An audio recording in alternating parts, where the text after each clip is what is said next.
الرحمن الرحیم۔ صحیح بخاری حدیث نمبر 551۔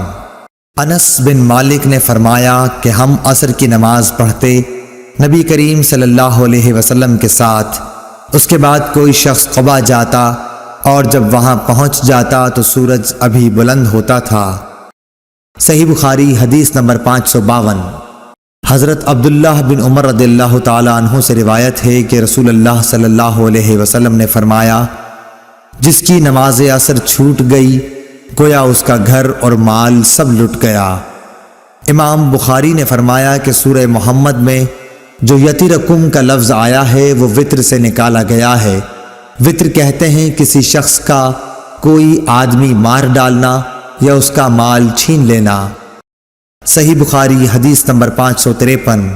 یحییٰ بن ابی کثیر نے ابو قلابہ عبداللہ بن زید سے خبر دی، انہوں نے ابو الملیح سے کہا ہم بریدہ رضی اللہ تعالی عنہ کے ساتھ ایک سفر جنگ میں تھے، ابر و بارش کا دن تھا، آپ نے فرمایا کہ عصر کی نماز جلدی پڑھ لو، کیونکہ نبی صلی اللہ علیہ وسلم نے فرمایا کہ جس نے عصر کی نماز چھوڑ دی اس کا نیک عمل ضائع ہو گیا۔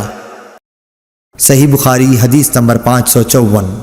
جریر بن عبداللہ بجلی رضی اللہ تعالی عنہ نے کہا ہم نبی صلی اللہ علیہ وسلم کی خدمت میں موجود تھے، آپ نے چاند پر ایک نظر ڈالی، پھر فرمایا کہ تم اپنے رب کو آخرت میں اسی طرح دیکھو گے جیسے اس چاند کو اب دیکھ رہے ہو، اس کے دیکھنے میں تم کو کوئی زحمت بھی نہیں ہوگی۔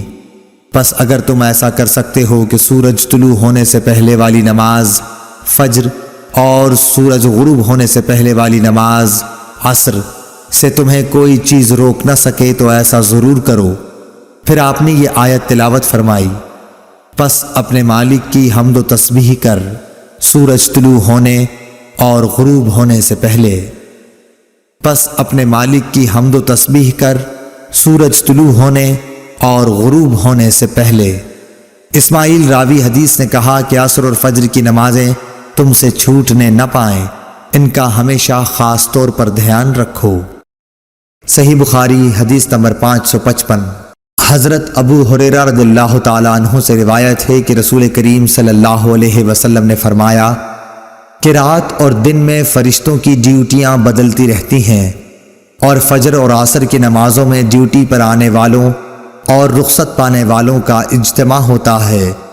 پھر تمہارے پاس رہنے والے فرشتے جب اوپر چڑھتے ہیں تو اللہ تعالیٰ پوچھتا ہے، حالانکہ وہ ان سے بہت زیادہ اپنے بندوں کے متعلق جانتا ہے، کہ میرے بندوں کو تم نے کس حال میں چھوڑا؟